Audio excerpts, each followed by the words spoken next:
Ընդհանուր առմամբ մենք տեսնում ենք, որ իշխանությունները, ինչքան նախընտրական քարոզարշավի վերջին օրերին գտնվում էր վերջին ծղաձգումների մեջ,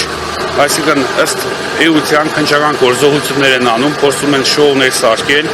եւ ըստ էության որոշակի դիվիդենտներ շահել, բայց գյումրեցին ամեն ինչ հասկանում է, գյումրեցին գիտի, որ այս շոուները ընդհանրապես կազմակերպված են ուղղակի իշխանությունների կողմից, այսինքն քաղաքական հետապնդումների շարունակություն է սա ըստ էության, եւ իշխանությունը ուղղակի չի հասկանում, որ նմանատիպ շոուներ ինչքան կազմակերպեն, այդքան իրենց վարկանիշը ավելի է ընկնելու եւ գյումրեցի մարտի 30-ին ճիշտ ընտրություն իրականացնելու է։ Տեղեկացնեմ նաեւ, որ նախնական տեղեկություններ կան, որ պարոն Գրիգորյանի տանը եւ այս պահին կատարվում է խոզարկություն։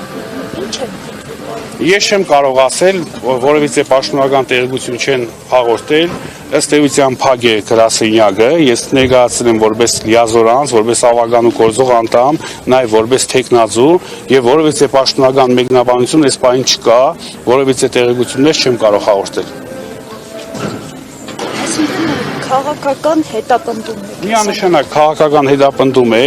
ընդդիմության թեկնածուների շտաբերում համապատասխան գործողությունները վառ քաղաքական հետապնդման արդյունք են։